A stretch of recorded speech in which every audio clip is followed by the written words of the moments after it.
Researchers from Stanford University and the World Bank looked into the issue of cash transfers within given countries to see whether or not giving money, simply just giving cash to the poor, has a negative impact or a positive impact on their lives. Now, the stereotypical way of thinking about this is that poor people will use the money on drugs and alcohol and tobacco.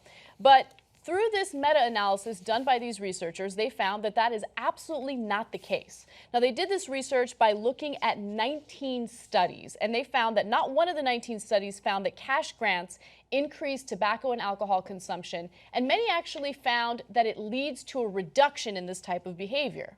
Now, this is something that I've always known just based on, case studies that I've read about in the past, right?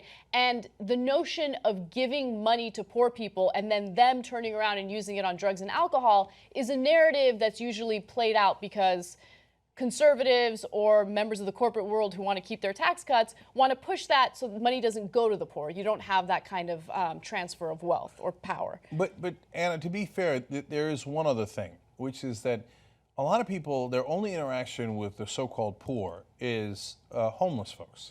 So, and there is a certain naivete sometimes in some people. So I remember when I went to college, people would give money to the homeless, and then they'd find out that that guy later down the street, I went to college in Philly, was having a beer. Okay, with usually a 40 in Philly, right?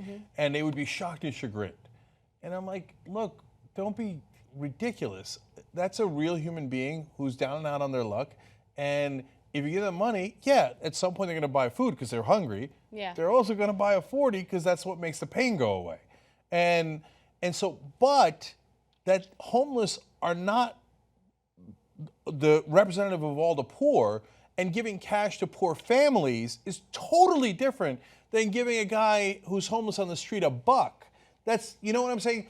But a lot of people, not even just the bad actors on the right, but also real reasonable people, because I remember at school, seriously, like people were like, oh, they got a beer with it. I'm like, oh, yeah. Yeah, look, we're talking about, and you kind of alluded to this, but I want to make it absolutely clear. We're talking about two completely different things here, right?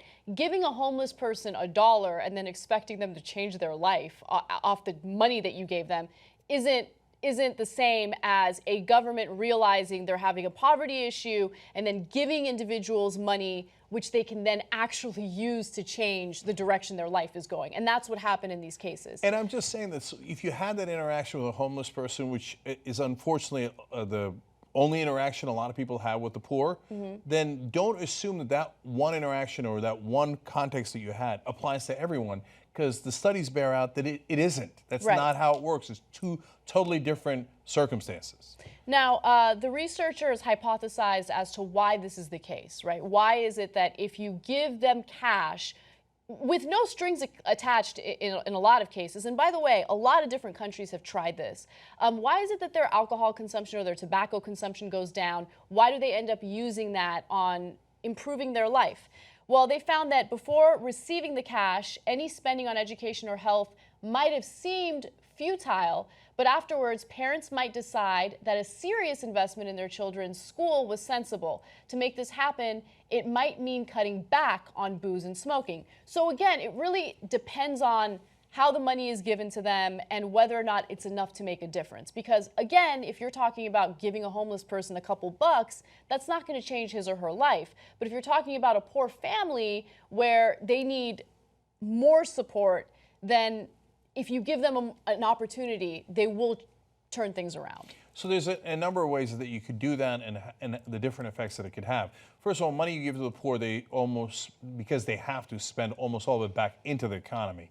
So it also helps all of us in making the economy stronger. So, for example, my dad, who was very, very poor growing up, got a free college education. So that money led him to starting his own business and hiring a lot of people. So it wound up creating a much better effect for the economy, and hence, instead of, it wasn't like, oh, free college education, let me go get drunk.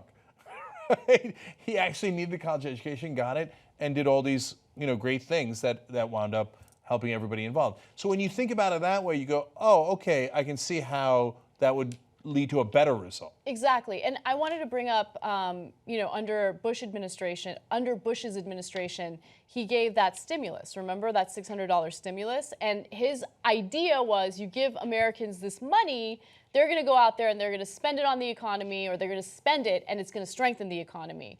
But interestingly enough, what happened in that case is the vast majority of Americans used it to help pay down some of their debt, right? So, by the way, it didn't really strengthen the economy because we were so in debt. But the good thing is, what did Americans do? They used it responsibly, right? They didn't go out there spending that money on hookers and cocaine, Anyway.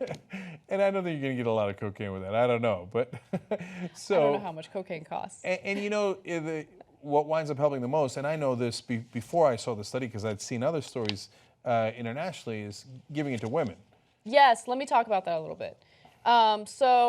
Cash transfers are usually made to women. When women rule over the household income, it's more likely to be used on food and children's health. So give the money to women, just completely bypass the men.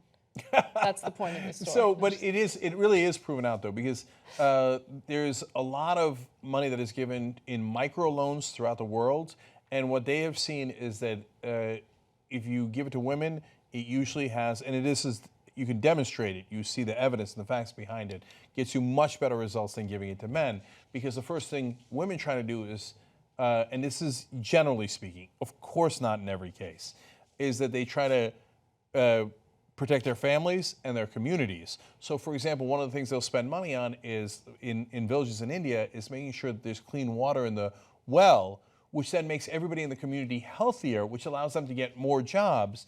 And they see that giving small microloans to women sometimes wind up having wonderful virtuous cycle effects throughout the entire community.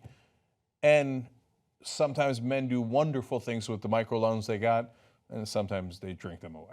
Can you listen to the same old corporate media? Can't do it. I hear you, brother. Become part of the independent media. Join us. tytnetwork.com/join.